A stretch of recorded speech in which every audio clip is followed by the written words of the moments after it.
Hello, angels.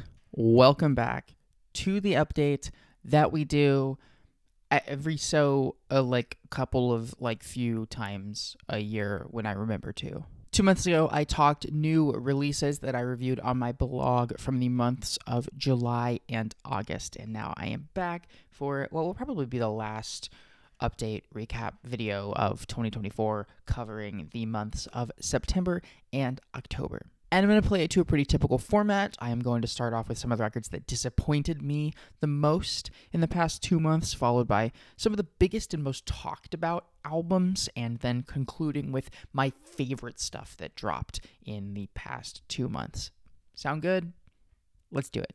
If you want to read my full reviews of any of the records that I talk about today, check out the link to my blog in the description, where I will also be continuing to review new albums as they drop for the next month, and then dropping a bunch of year-end related content towards the end of December. Blah, blah, blah. That's that. Let's do this. And I guess I want to start off with an album that really tests the limits of the word disappointment. Because, yeah, this album is bad. I think you could make an argument that it is the bad album of 2024. Iconically bad. And that's The Dare with their debut album. But the thing is, in a sense, it's almost exactly as bad as I expected it to be, based on everything The Dare had released thus far and the awful singles. I fully believed that this would be the worst album that I had to cover this year. And so when it was, it's not all that surprising. And yet, some parts of this record really did surprise me, really did disappoint me in a way of wow, this is both obnoxious, but somehow also boring. This album sucks, man. One that was more of an actual disappointment to me is the new Porches record. Not because I've ever been a huge Porches fan or anything, but because some of the singles from this album really started to click with me. I liked the lead single Rag a lot. The follow-up Joker was stuck in my head quite a bit.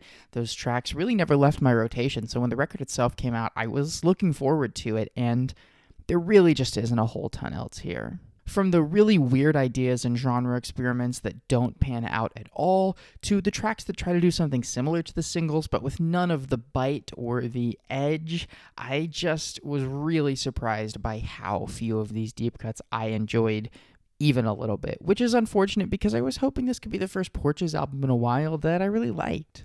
Similarly, I really wanted to like this new Caribou record, in particular because the lead single and title track, Honey, is great. One of my favorite dance songs I have heard this year so far. I liked the previous record that Dan Snaith released as Caribou, 2020's Suddenly. And so I was kind of just hoping for a record that approached that got close to that, but yeah, Honey falls very, very short of that mark. From a couple of the really weird ideas that don't pan out, like Dan trying to rap on one of these songs, to the just very boring, mundane, and routine feeling of so much of the dance music on this record, the actual beats. I just came away from it super mixed. Finishing off the disappointment section, I want to include this new Phineas record. It wasn't really a disappointment to me. I've never been a Phineas fan necessarily, but my friend and general smart woman Alice joined for a guest review, and she is a fan, and even she found this album disappointing. So when I don't like it and Phineas fans don't seem to like it, then yeah, I think it's safe to say disappointing is the right word to use. So let's talk about the most talked about albums of the last 2 months, and surely there was no album that I talked about more than the posthumously released self-titled Sophie record, Sophie. It's really impossible for me to put my thoughts on this record concisely enough to fit in a video like this, but thankfully I did get the chance to review the album for Ringtone Magazine, where I expanded in full my thoughts on both the music here and the sort of poise and the posturing of this as a completed Sophie studio album. But to make a long story short, I think this album is okay. I think it has some noteworthy moments for sure, but I really think that expectations through the marketing and promotion of this thing should have been centered a little bit more accurately. I thought the new A Place to Bury Strangers album, Synthesizer, was pretty decent. I liked a couple of singles that I heard from this thing earlier in the year, and so I decided to tap into it, and I'm glad I did. It doesn't knock me off my feet or anything, but the band continues to be loud and intense, and some of the more 80s post-punk inspired tracks that pop up on the back half of this record, I surprisingly enjoyed quite a bit. If you are a fan of this band and skipped this one, it might be worth giving it a shot. I also came away with mixed but mostly positive feelings on the new Duster record, which is a little unfortunate because of how much Duster material I've loved over the years, and I liked their last record Together quite a bit. This was also a surprise released album, and I think it's just okay. I think some of the comeback momentum that they arrived with, decades after their original run may be starting to dry up a little bit, but that doesn't mean that there aren't some really cool ideas, very spacey music on this record that I enjoyed.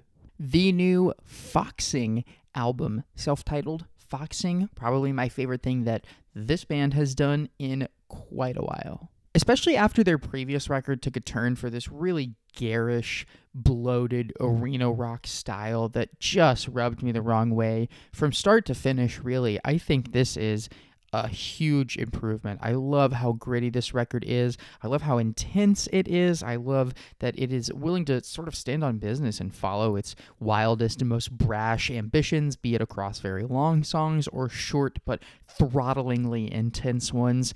This is exactly where I hope Foxing stays for a really long time.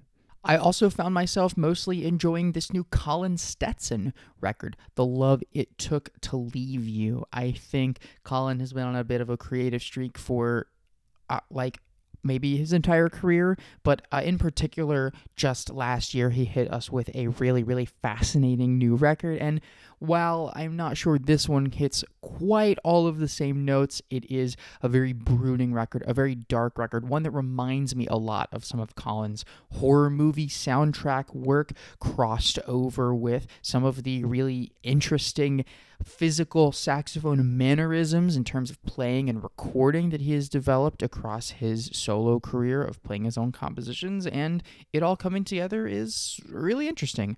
This is a solid record that experimental jazz heads would do well to at least give a shot.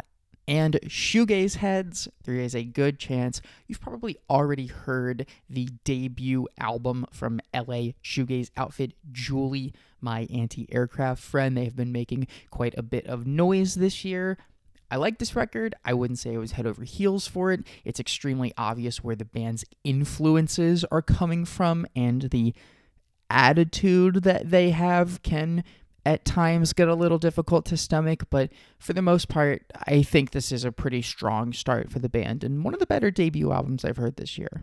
I also enjoyed the first new material in 8 years from Nails with Every Burning Bridge. Yeah, this thing is short, it is to the point, but god damn, it is throttling West Coast hardcore music from start to finish. Visceral, pummeling. Rarely a breath is able to be taken at any point on this record, which is honestly how I like my Nails albums. And finally, just on the cusp of my favorite stuff section, I want to talk about the new Nick Cave and the Bad Seeds album, Wild God, a very consistent artist who has dazzled even decades and decades into his career. I like Nick Cave's last solo album. I've liked the last couple of Bad Seeds albums, obviously highlighted by Skeleton Tree. And yeah, this sort of seems like a transitional point in the career of Nick Cave, away from the long, very meandering trail of sadness he was left in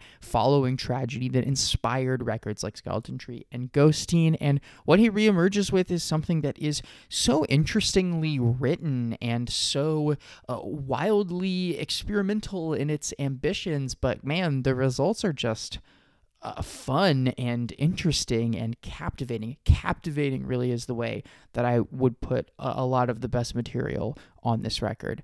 And so there's no reason not to listen to it. And concluding today with some of the best material released in the last 8 weeks. The stuff that I really like and want to talk about. Starting with an EP, real quick EP, the only one I'm going to talk about today, probably the one you're expecting, the new Bon Iver EP, Sable. Yes, it's short, just 3 tracks, but yeah, it feels like Bon Iver being back. And you know what? I'm happy with it. I am intrigued by the way that he throws the sonic palette of this record back to some of the earlier Bon Iver records, but the songwriting here does remind me of some moments on an album like 22 Million, and it's really all coming together in terms of the grand scale of Justin Vernon's discography. And this is just a short taste, hopefully, of what's to come for the project, but one that I like quite a bit. I also love the sophomore record from Chat Pile, metal outfit who have been critically ordained for basically their entire career. And yeah, 2 albums deep, they continue to be massive critical darlings. This thing is brooding. It is underrated for how anxiety-inducing it is. If you are purposely trying to induce anxiety in yourself, this record is going to do it. It is harrowing, the writing is intense, very stunning, and yeah, it just pummels me, and I like that a lot about it. For the second time this year, Radiohead outfit The Smile find themselves in the great albums list, and I think it's because they just continue to one-up themselves. Here on the 3rd record from the project, Cutouts, they are dabbling in some much more playful, push and pull, krautrocky, space rocky type influences, and it kills. It's great. I've loved most of what The Smile have done, but honestly, again, this might be their best yet. And speaking of best yet, the 4th album from Kelly Lee Owens, Dream State, is her best yet, as she continues to improve and improve and improve with nearly every album release. This one, some of the catchiest material she has ever written, but also some of the most dynamically assembled and fascinatingly textured electronic music, and the way that she's able to weave and loop and cycle these refrains into these dance and electronic songs just sounds great. This is Kelly Lee Owens at the best, at least that we have heard her so far, and she may even have more to go.